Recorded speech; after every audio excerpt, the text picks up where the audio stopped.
Hello friends, welcome to the legal researcher. So previous video में हम लोगों ने nature and definition of tort के ऊपर चर्चा को शुरू किया था। हम लोगों ने टॉर्ट के बेसिक मीनिंग को समझने का प्रयास किया था और इसके साथ ही हम लोगों ने कुछ स्टैंडर्ड डेफिनेशंस देखे थे टॉर्ट के और इन डेफिनेशंस को हम लोगों ने थोड़ा-थोड़ा एक्सप्लेन किया था। अब in due course of time ये डेफिनेशंस फर्दर एक्सप्लेन होते चले जाएँगे जब हम लोग डिस्कशंस को आगे बढ़ाते जाएँगे। अब आगे के डिस्कशन को शुरू करते हैं। सो जो नेक्स्ट पैराग्राफ है बेसिकली उसमें ये दिया गया है टॉर्ट जो कॉमन लॉ सिस्टम में यूज होता है वो सिविली एक्शनेबल हार्म और रॉन्ग के लिए यूज होता है। सिविली एक्शनेबल हार्म और रॉन्ग का मतलब ये ऐसा हार्म और रॉन्ग जिसके अगेंस्ट हम सिविल एक्शन ला सकते हैं, यानी कि कोर्ट ऑफ लॉ में उसको इन्फोर्स करवा सकते हैं। बेसिकली जो टॉर्ट है, टॉर्ट वैसे ब्रांच से डील करता है जहाँ पे लॉ ऑफ ऑब्लिगेशन की बात की जाती है। ये जो ऑब्लिगेशन है वो किसी दूसरे को हार्म न पहुंचाने से रिलेटेड है, यानी कि अगर हम किसी को हार्म पहुंचाते हैं तो वैसे केस में हमें उसको रिपेयर करना होगा और कंपनसेट करना होगा। यानी कि जो सबसे पहला ऑब्लिगेशन ये है कि हम किसी भी तरह से दूसरे को हार्म ना पहुंचाएं, और यदि अगर हम हार्म पहुंचाते हैं तो फिर उसके लिए हमें उसको रिपेयर करना होगा और या तो कंपनसेट करना होगा। और ये किसी भी तरह का एग्रीमेंट नहीं है किसी दो पार्टी के बीच में। ये बेसिकली वैसा agreement of force of independent है किसी भी एग्रीमेंट से, बल्कि ये जो फोर्स है जनरल लॉ का, यानी कि जो ऑलरेडी एग्जिस्टिंग लॉज है सोसाइटी में for for maintenance of just society, for maintenance of law and order, जो बेसिकली सोसाइटी में एक ऑर्डर मेंटेन करने के लिए जो ऑलरेडी एग्जिस्टिंग नोन एक लॉज है उसको ध्यान में रखते हुए किया जाता है। ये कोई अलग से एग्रीमेंट नहीं है जैसा कि कॉन्ट्रैक्ट के केस में होता है। जैसे अगर हम एग्जाम्पल से समझें तो जो हमारा नेबर है, यानी कि जो हमारा पड़ोसी है, और हम हमारा ये क्या बिहेवियर होना चाहिए कि हम दोनों बेहतर तरीके से एक दूसरे के साथ सहयोग के साथ रहें। यहाँ पे हमारा कोई एग्रीमेंट नहीं है कि हम एक दूसरे को न्यूसेंस नहीं फैलाएंगे, जबकि ये हमारा एक तरह का नैतिक कर्तव्य है कि हम अननेसेसरी न्यूसेंस ना फैलाएं जिससे कि दूसरे को डिस्टर्बेंस हो। बावजूद इसके कि हमारे हमारे बीच में और हमारे पड़ोसी के बीच में कोई एग्रीमेंट नहीं है, लेकिन इसके बावजूद हम न्यूसेंस नहीं फैलाना और दूसरे के लैंड के ऊपर ट्रेसपास ना करना, ये जनरल फोर्स ऑफ लॉ है। सो जो टॉर्ट है ये इसी तरह का जनरल फोर्स ऑफ लॉ है। अब अगर हम बेसिकली बात करें हिस्टोरिकली, सो हिस्टोरिकली हम लोगों ने कल देखा था प्रीवियस वीडियो में कि जो टॉर्टियस लाइबिलिटी है वो रीट ऑफ ट्रेसपास के थ्रू उसका ऑरिजिन ट्रेस किया जाता है। अब अगर हम थोड़ा हिस्ट्री में जाएं तो किंग्स कोर्ट में ट्रेसपास के लिए जब डायरेक्ट इंजुरी होता था तो वहां पे रेमेडी प्रोवाइड किया जाता था डिफरेंट फॉर्म्स में। यानी कि ट्रेसपास ट्रेसपास का मतलब unlawful entry into someone's land, यानी कि अनलॉफुली हम जब किसी दूसरे के लैंड में इंटरफेयर करते हैं, प्रवेश करते हैं, या फिर किसी भी तरह से फिजिकल इंटरफेरेंस करते हैं। उसके बाद धीरे धीरे धीरे ये हार्म इनडायरेक्ट हार्म को भी डील किया जाने लगा, यानी डायरेक्टली कोई हार्म ना भी हो तो उस केस को भी डील किया जाने लगा। बाद में फिर ये लाइबल एंड सरेंडर ये टर्म डिफेमेशन में यूज होता है, जहाँ पे डिफेमेशन एक व्यक्ति दूसरे को डिफेम करता है उस केस में यूज होता है। सो बेसिकली डिफरेंट तरह के जो हार्म थे उसको रिड्रेस करने के लिए डिफरेंट तरह के रिक्वायरमेंट और प्रोसीजर्स जो है बेसिकली डेवलप होने शुरू हुए। और जो डिफरेंट केस लॉज था, केस लॉज में लाइबिलिटी जो है एक्सटेंड होना शुरू हो गया। पहले फिजिकल इंजरी से पे बेस्ड था, वो अब मेंटल इंजरी होने लगा। और उसके बाद फिर जो इंटेंशनल हार्म था, यानी कि हम इंटेंशन के साथ कर रहे हैं, वो हार्म उस इंटेंशनल हार्म और आगे डेवलप हो गया, जहाँ पे harm done by negligently means वहाँ पे नेग्लिजेंटली हमारे नेग्लिजेंट बिहेवियर से जो हार्म हुआ उसको भी डील किया जाने लगा। बाद में इस तरह से लॉ का जो डेवलपमेंट था, जो टॉर्ट का जो डेवलपमेंट था वो होना शुरू हो गया।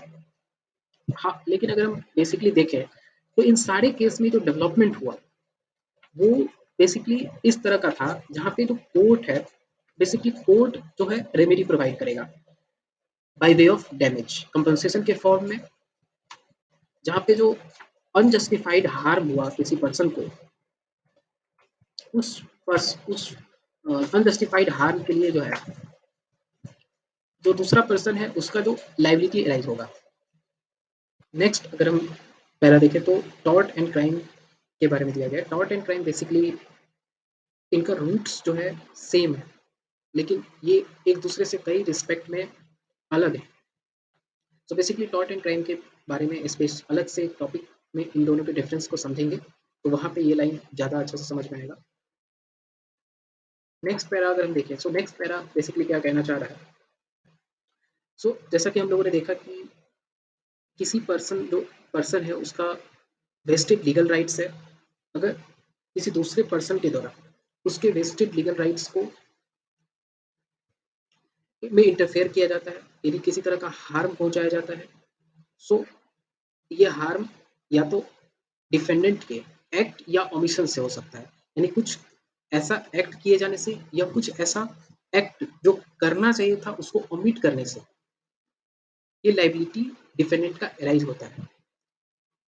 और इस केस में जो हार्म है वैसा हार्म प्लेंटिफ को हुआ जो डिफेंडेंट जो है एक्सपेक्ट कर सकता था। यहाँ पे फोर्सिबल काइंड, इसका मतलब हुआ कि डिफेंडेंट इस जो वैसा एक्ट या ओमिशन किया, उस एक्ट और ओमिशन को से डिफेंडेंट ये फोर्सी कर सकता था कि प्लेंटिफ को, यानी एक्सपेक्ट कर सकता था कि प्लेंटिफ को हार्म होगा, हो सकता है। और इसी को आगे फर्दर बताया गया है कि हर तरह का हार्म अपने आप में एक्शनेबल नहीं है। यदि कुछ वैसा हार्म जो कि इनएविटेबल एक्सीडेंट, यानी कि ये अलग एक एक टर्म है जो आगे यूज होगा, आगे डिस्क्राइब होगा, लेकिन अगर शॉर्ट में समझे तो इनएविटेबल एक्सीडेंट मीन्स वैसा अनएवॉइडेबल एक्सीडेंट जो डिफेंडेंट के बेसिकली कहें तो डिफेंडेंट के कंट्रोल में नहीं था। दूसरा एक्ट ऑफ गॉड, यानी कि जैसे flood, flood completely act of God है। ड्रॉथ या फिर अर्थक्वेक, ये कंप्लीटली एक्ट ऑफ गॉड है। तो ये इस केस में जो हार्म होगा वो एक्शनेबल नहीं होगा। इसके अलावा हम देखें, अगर आप नेक्स्ट पैरा को देखें, सो बेसिकली नेक्स्ट पैरा में ये बताया गया है कि टॉर्ट लॉ में वाइकेरियस लायबिलिटी का प्रिंसिपल अप्लाई होता है। वाइकेरियस लायबिलिटी के प्रिंसिपल में एक से अधिक लोग टॉर्ट फीजर हो सकते हैं। टॉर्ट फीजर का मतलब वैसा पर्सन जो टॉर्ट कमिट करता है उसको टॉर्ट फीजर, उसके लिए शब्द इस्तेमाल किया जाता है टॉर्ट फीजर। बेसिकली उस केस में, वाइकेरियस लायबिलिटी के केस में, उस डिफरेंट पर्सन्स लायबल हो सकते हैं हार्म के लिए। एक इंपॉर्टेंट बात ये अगली लाइन में बताया जा रहा है कि यदि प्लेंटिफ जिसको हार्म हुआ है वो भी उस पार्टिकुलर प्रोसेस में उस डैमेज के लिए में किसी न किसी तरह से उसका भी फॉल्ट था, तो जो डैमेज होगा, जो डैमेज अमाउंट जो कंपनसेशन प्रोवाइड किया जाएगा डिफेंडेंट के थ्रू, वो बेसिकली उसी प्रोपोर्शन में घट जाएगा। यानी कि जब प्लेंटिफ भी उस पार्टिकुलर एक्ट में उसका भी अपना एक फॉल्ट था, तो वो उस केस में जो डैमेज प्लेंटिफ को मिलेगा वो कम मिलेगा इन रिस्पेक्ट टू अगर उसका कोई फॉल्ट नहीं होता तो। फर्दर नेक्स्ट अगले नेक्स्ट पैरा में देखें, बेसिकली जो हार्म का लाइबिलिटी का बात किया जा रहा है हर जगह, ये इस तरह का लाइबिलिटी का बात किया जा रहा है जहाँ पे standard of care and precautions, means basically ये standard of care and precautions अपनाया जा सकता था। लेकिन अगर हम स्ट्रिक्ट लायबिलिटी के केस में देखें तो स्ट्रिक्ट लायबिलिटी के केस में बावजूद कि आपने स्टैंडर्ड केयर एंड प्रिकॉशंस आपने सारे कुछ इस्तेमाल किए थे, उसके बावजूद भी आपको आप लायबल हो सकते हैं और आपको डैमेज यानी कंपनसेशन प्रोवाइड करना पड़ सकता है। सो बेसिकली ये आगे समझ में आएगा जब हम देखेंगे स्ट्रिक्ट लायबिलिटी और वाइकेरियस लायबिलिटी का। इस बेसिकली इस चैप्टर में जो हम लोग अभी तक किया रहे हैं, ये सब एक तरह से बेस प्रोवाइड कर रहा है। इस बेसिकली ये अपने आप में आपको एक तरह से ब्रिक जैसे ब्रिक जब घर बनता है तो ब्रिक छोटा-छोटा ब्रिक्स यूज़ होता है, वो अभी जो इस पूरे डिस्कशन में ये सब आपके लिए ब्रिक तैयार हो रहा है। आने वाले समय में ये सब कुछ डिटेल में डिस्कस होगा। ये अपने आप में ये जो पैरा बताया है, ये वाइकेरियस लायबिलिटी और सॉरी स्ट्रिक्ट लायबिलिटी और वाइकेरियस लायबिलिटी उस केस का बेसिकली बात कर रहा है। अब अगर नेक्स्ट पैरा में देखें, तो नेक्स्ट पैरा बेसिकली टॉर्ट के डिफरेंट टाइप ऑफ क्लासिफिकेशन का बात करता है। जिसमें बात करता है कि या तो वैसा हार्म पहुँचाया गया जो इंटेंशनल था, मीन्स पूरा माइंड के साथ, जिसमें आप चाहते थे कि ऐसा हार्म हो। दूसरा नेग्लिजेंस के द्वारा, जिसमें आपका जो बिहेवियर था वो कंप्लीटली रेकलेस बिहेवियर था। मीन्स जैसे कि आपने सड़क पे, आपको पता है कि सड़क पे गाड़ी का एक लिमिटेड स्पीड होना चाहिए, लेकिन इसके बावजूद भी आपने बहुत तेज़ी से गाड़ी चलाई। आपका था कि मैं उतना तेज़ी से गाड़ी चला सकता हूँ। कोई हार्म किसी को, मतलब बेसिकली आपका किसी को हार्म पहुँचाने का उद्देश्य नहीं है, लेकिन फिर भी इस केस में आप दूसरे को हार्म पहुँचा सकते हैं और इसके लिए आपको लायबल हो सकते हैं और लायबल होते हैं। और तीसरा जो हो गया वैसा केस जहाँ स्ट्रिक्ट लायबिलिटी है, जहाँ पर कोई भी इंटेंशन है, नहीं है, उससे मतलब नहीं है, आप नेग्लिजेंस थे, नहीं थे, उससे मतलब नहीं है, आपने प्रिकॉशंस लिया था और स्टैंडर्ड केयर किया था, वो भी बहुत सारे केसेस में, वो भी होने के बावजूद आपको कंपनसेशन प्रोवाइड करना पड़ सकता है। फर्दर अगर हम देखें एक और तरह का क्लासिफिकेशन, तो उसमें बेसिकली टॉर्ट अफेक्टिंग पर्सन, यानी कि वैसा टॉर्ट जो किसी पर्सन को अफेक्ट कर रहा है, जैसे ट्रेसपास, जैसे दूसरे के लैंड पे जब हम अनलॉफुल एंट्री कर रहे हैं या हम नेग्लिजेंस कर रहे हैं। कुछ टॉर्ट फैमिली के अगेंस्ट हो सकता है, जैसे wrongful death of relative. Reputation, कुछ रेपुटेशन से संबंधित हो सकता है, किसी पर्सन के रेपुटेशन से या किसी कंपनी के रेपुटेशन से, डिफरेंट तरह के जो भी रेपुटेशन, इनका भी अपना एक रेपुटेशन है, ब्रांड है। फर्दर प्रॉपर्टी के अगेंस्ट भी हो सकता है, जैसे ट्रेसपास टू लैंड और गुड्स, लैंड और गुड्स में ट्रेसपास करना या न्यूसेंस फैलाना। कन्वर्जन, दूसरे के गुड्स को अपना गुड्स बना लेना, अपने गुड्स के रूप में उसको इस्तेमाल कर लेना और प्रॉफिट गेन कर लेना। इसी तरह से इकोनॉमिक राइट्स से के अगेंस्ट कुछ टॉर्ट हो सकते हैं, जैसे ब्रीच ऑफ कॉन्ट्रैक्ट के लिए किसी को इंड्यूस करना या अदर, या जैसे मिसलेनियस कुछ, जैसे कंस्पायरेसी। बेसिकली आप देखेंगे कि कुछ ओवरलैप आपको लगेगा, क्राइम क्रिमिनल लॉ से सम ओवरलैप लगेगा। उसको हम लोग डिस्कस करेंगे, बेसिकली टॉर्ट एंड क्राइम के बीच में डिफरेंस भी डिस्कस करेंगे। तो अगर हम आगे बेसिकली इसी के साथ यहाँ पे लास्ट पैरा दिया गया है, इसके बाद सारे डेफिनेशंस को एक तरह से कंक्लूड किया गया है। सो जैसा कि आप यहाँ एक इम्पोर्टेंट लाइन है कि कुछ ऐसे कंडक्ट हैं, जैसे इन्फ्रिंजमेंट ऑफ प्राइवेसी, ये अब तक जो है एक्शनेबल टॉर्ट के रूप में नहीं रिकॉग्नाइज किया गया है। सो ये लाइन अपने आप में, ये एग्जांपल अपने आप में प्रूव करता है कि कैसे टॉर्ट लॉ अपने आप में डेवलपमेंट, ये कंटिन्यूसली डेवलप कर रहा है। और अगर हम लास्ट पैरा के बारे में बात करें, सो ये बेसिकली इस केस में जो कंपनसेशन के बारे में बताया जा रहा है कि कुछ केस में कंपनसेशन जो होता है वो मॉनेटरी टर्म्स में करना आसान है, लेकिन अगर पर्सनल इंजरी और डेथ केस के बारे में बात करें तो वहाँ जो डैमेज कंप्यूट करना है वो काफ़ी कॉम्प्लिकेटेड है। फाइनली अगर हम कंक्लूडिंग पैरा को देखें, सो ये अब तक के सारे डिस्कशन को अपने आप में कंक्लूड करता है। अब तक हम लोगों ने जो नेचर डेफिनेशन को देखा और सारे जो हिस्टोरिकल डेवलपमेंट को देखा, उसके बाद अगर हम देखें, सो हम क्या कंक्लूड कर सकते हैं टॉर्ट को कैसे डिफाइन कर सकते हैं सबसे सिंपलेस्ट वे में, और इस तरह से ताकि सारा कुछ उसमें आ जाए। सो बेसिकली टॉर्ट एक तरह का सिविल रॉन्ग है, ये हम लोगों ने देखा, कंटिन्यूसली देखा, जो कि रिट्रेसेबल है by an action for unliquidated damage. ठीक है, ये सेकेंड पार्ट हो गया। और तीसरा भी, जो कि टॉर्ट जो है वो मेयर ब्रीच ऑफ कॉन्ट्रैक्ट और ब्रीच ऑफ ट्रस्ट नहीं है। यानी कि 3 पॉइंट्स इसमें हो गए। पहला कि टॉर्ट एक सिविल रॉन्ग है। दूसरा, ये सिविल रॉन्ग वैसा सिविल रॉन्ग है जो मेयर ब्रीच ऑफ कॉन्ट्रैक्ट और ब्रीच ऑफ ट्रस्ट नहीं है। और तीसरी बात कि ये ऐसा रॉन्ग है जिसमें अनलिक्विडेटेड डैमेज, यानी कि प्री एग्रीड या फोर्सिएबल कोई अमाउंट नहीं था, उस तरह के डैमेज के लिए इसमें रिड्रेसेबल यानी रेमेडी प्रोवाइड किया जाता है। अब इस तीनों पॉइंट्स को फर्दर हम लोग यहाँ पे डिस्कस करते हैं one by one. Basically first point जो हम लोगों ने फाइंड आउट किया, अब ये डायरेक्ट एग्जाम का मटेरियल हो जाता है यहाँ से। वहाँ तक जो था वो पूरा लाइन बाय लाइन डिस्कशन था।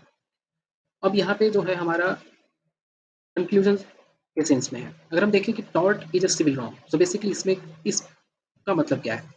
सो हम जानते हैं कि देखिए दो तरह के बेसिकली रॉन्ग को 2 पार्ट में डिवाइड कर दिया जाता है, सिविल रॉन्ग और क्रिमिनल लॉ। अगर हम सिविल रॉन्ग की बात करें, तो सिविल रॉन्ग जो है क्रिमिनल रॉन्ग से डिफरेंट है। किस तरह से? क्योंकि जो सिविल रॉन्ग है, यहाँ पे जो इंजर्ड पार्टी है, प्लेंटिफ बेसिकली। सो प्लेंटिफ एक तरह के सिविल प्रोसीडिंग्स इंस्टीट्यूट करता है कोर्ट में अगेंस्ट द रॉन्ग डूअर, यानी कि जो डिफेंडेंट है। यानी प्लेंटिफ सू करता है डिफेंडेंट को, उसके अगेंस्ट सिविल प्रोसीडिंग इंस्टीट्यूट करता है। और उस केस में जो जो मेन रेमेडी होता है वो डैमेज के फॉर्म में होता है, यानी कंपनसेशन के फॉर्म में होता है। तो प्लेंटिफ है बेसिकली डिफेंडेंट के द्वारा कॉज किया गया इंजरी के बदले कंपनसेशन प्राप्त करता है। लेकिन अगर हम क्रिमिनल रॉन्ग के बारे में बात करें, तो बेसिकली जो क्रिमिनल प्रोसीडिंग है वो एक्यूज्ड के अगेंस्ट, यानी जो पर्सन क्राइम करता है उसके अगेंस्ट स्टेट के द्वारा लाया जाता है। यानी यहाँ कोई स्टेट के थ्रू इसलिए लाया जाता है क्योंकि माना जाता है जो क्राइम है वो क्राइम अगेंस्ट द सोसाइटी है। क्रिमिनल लॉ के अंदर जो इंडिविजुअल है वो क्राइम का विक्टिम होता है, लेकिन उसको कंपनसेट नहीं किया जाता है ना? ऑल्दो ये लाइन डेफिनेटली इसको काउंटर किया जा सकता है, क्योंकि अब विक्टिम कंपनसेशन लॉज में विक्टिम को भी कंपनसेशन मिलता है। डिफरेंट पॉलिसीज़ के थ्रू, गवर्नमेंट पॉलिसी के थ्रू जो विक्टिम है उसको भी कंपनसेशन मिलता है। जस्टिस में जज के द्वारा भी कंपनसेशन प्रोवाइड करवाया जाता है। लेकिन ऑल्दो इसमें एक डिफरेंस अभी बेसिकली बाय एंड लार्ज कहा जाता है, और वो डिफरेंस ये है कि जो जो एक्यूज्ड के अगेंस्ट जो क्रिमिनल प्रोसीडिंग है वो स्टेट के द्वारा लाया जाता है, क्योंकि क्राइम को अगेंस्ट द सोसाइटी माना जाता है, मतलब एक वैसा कंडक्ट जो सोसाइटी के against, society bye and large के अगेंस्ट। लेकिन अगर हम सिविल रॉन्ग की बात करें, तो सिविल रॉन्ग में हमने देखा कि जो प्लेंटिफ है वो डिफेंडेंट यानी रॉन्ग डूअर के अगेंस्ट सिविल प्रोसीडिंग इंस्टीट्यूट करता है। और इस केस में जो क्राइम के केस में है, प्लेंटिफ के जो सिविल फ्रॉड के केस में, सिविल रॉन्ग के केस में जो प्लेंटिफ है उसको कंपनसेशन प्रोवाइड किया गया। जबकि इस केस में जस्टिस, क्रिमिनल लॉ के केस में, क्रिमिनल रॉन्ग के केस में, सो बेसिकली जो जस्टिस है वो रॉन्ग डूअर को पनिश करके प्रोवाइड किया जाता है। तो ये बेसिक डिफरेंस दोनों के बीच में हो गया। हालांकि कुछ एक्ट टॉर्ट के केस में कुछ एक्ट ऐसे हो सकते हैं जो रॉन्ग भी है और टॉर्ट भी है एट द सेम टाइम। जैसे कि कुछ इस तरह के केस में जो सिविल और क्रिमिनल रेमेडीज है दोनों अवेलेबल हो सकते हैं। इस तरह के केस में सिविल रेमेडीज भी अवेलेबल हो सकते हैं, और जैसे डिफेमेशन आप देखेंगे दोनों सिविल रॉन्ग भी माना जाता है उसको और क्रिमिनल रॉन्ग भी माना जाता है। तो एज पर द केस में भी उस केस में सिविल एक्शन में अगर हम जाते हैं तो वहाँ पे कंपनसेशन अमाउंट क्लेम करेंगे, और अगर हम क्रिमिनल एक्शन में जाते हैं तो वहाँ पे उसको रॉन्ग डूअर को पनिशमेंट दिलवाएंगे। सो बेसिकली जो फर्स्ट पॉइंट था वो टॉर्ट इधर सिविल रॉन्ग, उसमें हम लोगों ने क्या देखा कि टॉर्ट किस तरह से सिविल रॉन्ग है। हाउएवर ये भी हम लोगों ने देखा कि टॉर्ट ऑल्दो सिविल रॉन्ग है, लेकिन कुछ ऐसे टॉर्ट हो सकते हैं, कुछ ऐसे रॉन्गफुल एक्ट हो सकते हैं, रॉन्ग ऐसे हो सकते हैं जो क्राइम भी हो सकता है और टॉर्ट भी हो सकता है। अब सेकंड पॉइंट, जो सेकंड पॉइंट है वो बेसिकली ये कहता है कि टॉर्ट जो है ब्रीच ऑफ कॉन्ट्रैक्ट और ब्रीच ऑफ ट्रस्ट नहीं है। ये हम लोगों ने पहले भी डिस्कस किया है। सो बेसिकली हम लोगों ने डिस्कस किया था कि कैसे देखेंगे कि कोई चीज़ टॉर्ट है कि नहीं। तो सबसे जो पहला जो प्रोसेस होगा उसको देखने के लिए कि सिविल और क्रिमिनल इन दो के बीच में डिफरेंस कर लेंगे कि क्या वो रॉन्ग सिविल में है या क्रिमिनल में है। यदि वो रॉन्ग सिविल रॉन्ग है तो उस केस में फिर हम देखेंगे कि क्या वो civil wrong breach of contract के अंदर है कि नहीं। अगर नहीं है तो क्या ब्रीच ऑफ ट्रस्ट के अंदर है। अगर नहीं है, इन दोनों के अंदर जब नहीं है तो फिर डेफिनेटली क्या है, ब्रीच ऑफ ड्यूटी एक तरह का जो टॉर्ट के अंदर है। अब इसमें दिया है कि इफ, अगर मान लीजिए एक एग्जांपल दिया है कि अगर कोई पर्सन एक रेडियो सेट परचेज करता है, रेडियो सेट परचेज करता है और उसके बाद ऑब्लिगेशन फुलफिल नहीं करता है, तो ये अपने आप में ब्रीच ऑफ कॉन्ट्रैक्ट है। ये ब्रीच ऑफ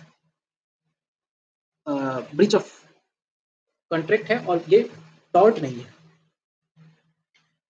टॉर्ट को देखने के लिए, टॉर्ट को समझने के लिए हमको प्रोसेस ऑफ एलिमिनेशन इस्तेमाल करना पड़ेगा, और ये प्रोसेस ऑफ एलिमिनेशन अभी हमने आपको बताया कि फर्स्टली सिविल और क्रिमिनल रॉन्ग के बीच में डिफरेंस देखेंगे। पहले देखेंगे कि क्या कोई रॉन्ग सिविल के अंदर है या क्रिमिनल के अंदर है। सिविल के अंदर है तो उसके लिए फिर देखेंगे कि क्या ब्रीच ऑफ कॉन्ट्रैक्ट या ब्रीच ऑफ ट्रस्ट में तो नहीं आता। अगर इन दोनों में नहीं आता है तो फिर वो रॉन्ग टॉर्ट है।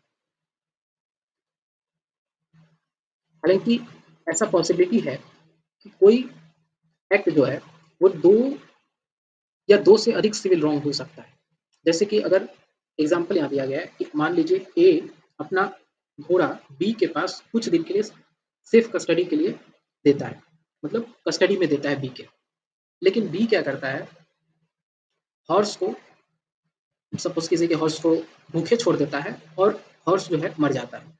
अब बीस का जो 2 तरह के रॉन्ग के लिए बी जो है 2 तरह के रॉन्ग के लिए लायबल हो जाएगा। पहला क्या हो सकता है, breach of contract of bailment. Bailment के लिए तो यहाँ ब्रीच ऑफ कॉन्ट्रैक्ट है बेसिकली, लेकिन दूसरा जो होगा वो होगा commission of tort of negligence. Basically ये क्या होगा, दूसरा जो है और ये वाला जो है हमारा टॉर्ट है, ये जो बेलमेंट का अपने आप में बेलमेंट एक तरह का कॉन्ट्रैक्ट होता है जो हम लोग कॉन्ट्रैक्ट एक्ट में डिस्कस करेंगे। ठीक है, बेसिकली इसमें बेलमेंट अगर शॉर्ट में आप अभी के लिए जान लें तो बेलमेंट बेसिकली जब हम किसी पर्सन को कुछ अपना सामान जो है कुछ समय के लिए देते हैं। जैसे कि आप साइकिल रिपेयर या मोटरसाइकिल रिपेयर करवाने के लिए जो साइकिल रिपेयर का शॉप है, वहाँ पे हम अपना साइकिल को जब दे देते हैं, तो उस समय के लिए वो फिलहाल के लिए उसके कस्टडी में होता है। तो ये बेलमेंट का कॉन्ट्रैक्ट माना होता है। अगर हम नेग्ली लेकिन यहाँ पे अगर हम देखें तो जो बी का एक्ट था वो क्या था? एक तरह से नेग्लिजेंस था। उसको पता था, उसको फोर्सेबल था कि अगर हम वो एक्सपेक्ट कर सकता था कि जो हॉर्स है अगर उसको हम फूड नहीं प्रोवाइड करेंगे तो वो मर जाएगा भूख के वजह से। इन दोनों अगर हम देखें जो बोथ रॉन्ग्स है या सिविल रॉन्ग्स है, सो दोनों के लिए बेसिकली डैमेज जो है मेन रेमेडी होगा, है ना? दोनों में से किसी भी एक के अंदर वो क्लेम किया जा सकता है फॉर द डैमेज। दोनों के लिए अलग-अलग क्लेम नहीं हो सकता है इस केस में। अब अगर हम थर्ड पॉइंट पे जाएँ, तो थर्ड पॉइंट बेसिकली है tort is reducible by action for unliquidated damage. So unliquidated damage का मतलब हम लोग जाना था कि अनलिक्विडेटेड डैमेज का मतलब कोई भी एग्रीड या जो एक्सपेक्टेड अमाउंट ऑफ कंपनसेशन पहले से नहीं है। यानी कि हार्म को देखते हुए डिसाइड होगा कि कितना कंपनसेशन अमाउंट होगा। लेकिन कॉन्ट्रैक्ट के केस में बेसिक जनरली ऐसा नहीं होता है कि हार्म जो हो जो बेसिकली जो अमाउंट हो वो अनलिक्विडेटेड हो। जनरली 95 मोर देन 95% केस में लिक्विडेटेड ही होता है, मीन्स पहले से अमाउंट डिसाइडेड होता है। 20% ऑफ द अमाउंट जो है लॉस होगा या जितना भी as per the contract agreement के जो होता है उस अकॉर्डिंग। अब अगर हम टॉर्ट के बारे में बात करें तो बेसिकली रिड्यूसिबल मतलब रेमेडी। सो जो रेमेडी होगा वो अनलिक्विडेटेड डैमेज के फॉर्म में मिलता है। सो बेसिकली इसमें यही चीज़ हम लोगों ने देखा कि जब क्राइम कमिट होता है तो बेसिकली जो कंपनसेशन होगा वो इंजर्ड पार्टी को प्रोवाइड किया जाता है, क्योंकि जो हार्म ऑलरेडी कॉज हो चुका है उसको रिस्टोर्ड बैक उसको ऑलरेडी अंडू नहीं किया जा सकता। वो हार्म हो गया तो हो गया। जैसे रेपुटेशन के केस में अगर आपने किसी के रेपुटेशन को हार्म पहुंचा दिया तो ये अंडू नहीं किया जा सकता। वो हार्म दोबारा रिस्टोर्ड बैक नहीं किया जा सकता। सो बेसिकली किया क्या जा सकता है कि किस मनी इक्विवेलेंट में वो हार्म हुआ है, मीन्स डिफेमेशन में बेसिकली किस मनी मनी टर्म्स में उसको बेसिकली कंपेयर करने का प्रयास किया जाता है कि मॉनेटरी टर्म्स में उस जो हार्म पहुंचा उसका वैल्यू कितना किया जाए। हालांकि कुछ अलग तरह के रेमेडी भी हो सकते हैं टॉर्ट में। जैसे फॉर एग्जांपल कि मान लीजिए कि कोई वैसा ऑफेंस है, वैसा रॉन्ग हुआ जो कंप्लीटली कंटिन्यूइंग हो रहा है, मीन्स कंप्लीटली होते जा रहा है। न्यूसेंस डेली डेली हमारा पड़ोसी डेली न्यूसेंस फैलाने लगे और न्यूसेंस लगातार फैला रहा है, तो इस केस में रेमेडी क्या हो सकता है? बेसिकली रेमेडी हो सकता है इंजंक्शन। इंजंक्शन मीन्स कुछ समय इंजंक्शन मीन्स टेम्पररी इंजंक्शन और परमानेंट इंजंक्शन, दो तरह का इंजंक्शन। तो इंजंक्शन बेसिकली कोर्ट के थ्रू एक स्टे ऑर्डर हम लेके आ सकते हैं, बेसिकली उसको स्टॉप करवा सकते हैं उस न्यूसेंस को फैलाने से। तो ये दो तरह का जो दूसरे केस में मीन्स जहाँ ऑफेंस कंटिन्यूइंग है उस केस में हम एक कंपनसेशन के बजाय एक इंजंक्शन भी हमारे लिए रेमेडी हो सकता है। इसके अलावा अगर हम देखें डैमेज जो है बेसिकली टॉर्ट के लिए टॉर्ट में सबसे अच्छा रेमेडी है।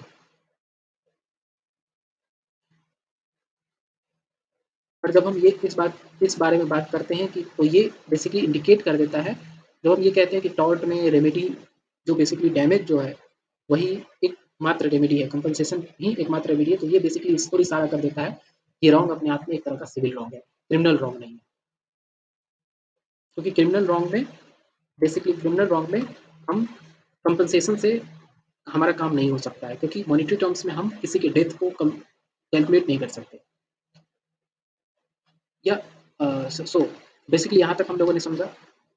इसके बाद अगर हम इस पैरा को देखें, तो ये बताने का कोशिश किया कि अब तक हम लोगों ने देखा कि बेसिकली डैमेज है, डैमेज क्लेम कर रहे हैं। लेकिन जो डैमेज है वो बेसिकली अनलिक्विडेटेड है, ये टर्म इंपॉर्टेंट है।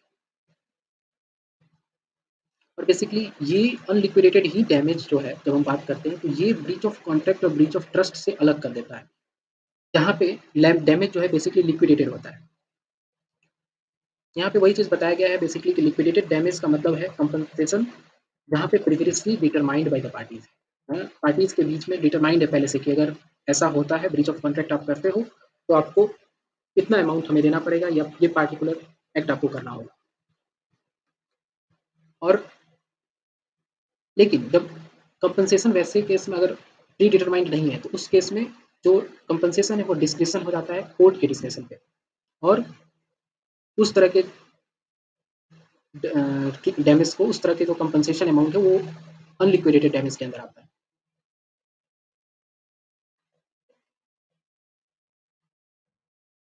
तो अगर हम फाइनली देखें कि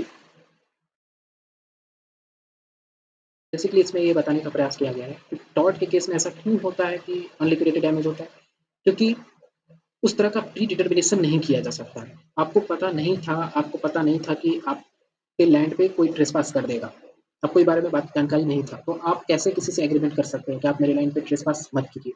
सो बेसिकली ये जो है प्री डिटर्मिनेशन या प्री डिटरमाइंड नहीं हो सकता है, पार्टीज एक दूसरे को जान नहीं रहे होते हैं, यही तो अंतर है कॉन्ट्रैक्ट कॉन्ट्रैक्ट और ब्रीच ऑफ ट्रस्ट के केस में। ब्रीच ऑफ कॉन्ट्रैक्ट केस में पार्टीज एक दूसरे को जानती रहती है, पार्टीज को पता है कि पर्सन ए के साथ, जिसके साथ मेरा कॉन्ट्रैक्ट हुआ है, वही ब्रीच करेगा, कोई पर्सन जेड आके ब्रीच नहीं करेगा।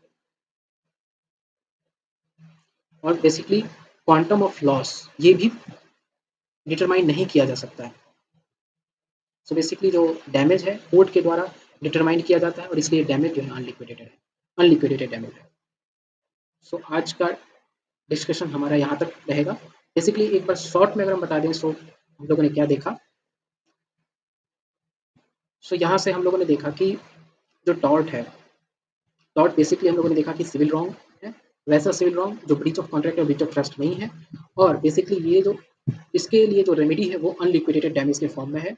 हम लोगों ने देखा कि कैसे सिविल रॉन्ग है, सिविल रॉन्ग कैसे है उसको हम लोगों ने देखा कि जब सिविल रॉन्ग है तो प्लेंटिफ इस डिफेंडेंट के अगेंस्ट एक सिविल प्रोसीडिंग इंस्टीट्यूट करता है, और उसमें कंपनसेशन उसको मिलता है। जबकि क्रिमिनल लॉ में क्रिमिनल प्रोसीडिंग जो है स्टेट के द्वारा एक्यूज के अगेंस्ट लाया जाता है, और इस केस में क्रिमिनल लॉ में पनिशमेंट पनिशमेंट जो है एज ए जस्टिस के फॉर्म में पनिशमेंट दिया जाता है रॉन्ग डूअर को। वहीं दूसरी तरफ जो सेकंड पॉइंट था उसमें हम लोगों ने देखा कि टॉर्ट जो है ब्रीच ऑफ कॉन्ट्रैक्ट और ब्रीच ऑफ ट्रस्ट नहीं है। ऐसा क्यों? क्योंकि टॉर्ट जो है ब्रीच ऑफ कॉन्ट्रैक्ट और ब्रीच ऑफ ट्रस्ट से डिफरेंट है, और इसमें इसको हम लोगों ने एग्जाम्पल के थ्रू समझा। जो थर्ड पॉइंट हम लोगों ने समझा वो ये कि थर्ड टॉर्ट जो है वो redressable by action for unliquidated damage है। बेसिकली ये इसमें डैमेज मिलता है। सो पहला जो पैराग्राफ है, यहाँ पहला पैराग्राफ में डैमेज के बारे में बताया गया कि टॉर्ट जो बेसिकली टॉर्ट के लिए जो है डैमेज होता है, और दूसरे पार्ट में बताया गया यहाँ पे कि डैमेज जो है अनलिक्विडेटेड है। और इसको बताया गया कि डैमेज क्यों अनलिक्विडेटेड है, क्योंकि ब्रीच ऑफ कॉन्ट्रैक्ट और ब्रीच ऑफ ट्रस्ट की तरह यहाँ पे प्री डिटरमाइंड नहीं किया जा सकता है, और उसके अलावा हम हार्म को, डैमेज कितना हार्म होगा इसको नहीं बता सकते, उसके अलावा हम पार्टीज नून नहीं होते हैं। सो ये 3 पॉइंट था। इसी के साथ आज का जो डिस्कशन हम लोग यहाँ तक रखते हैं। इसके आगे हम लोग देखेंगे कि टॉर्ट और क्राइम के बीच में डिफरेंस देखेंगे, फिर टॉर्ट और कॉन्ट्रैक्ट, ट्रस्ट और क्वाजी कॉन्ट्रैक्ट, इन दोनों के बीच में डिफरेंस को देखेंगे। बेसिकली इसको आप एक बार फिर से रिवाइज करिएगा। तो thank you very much for the listening.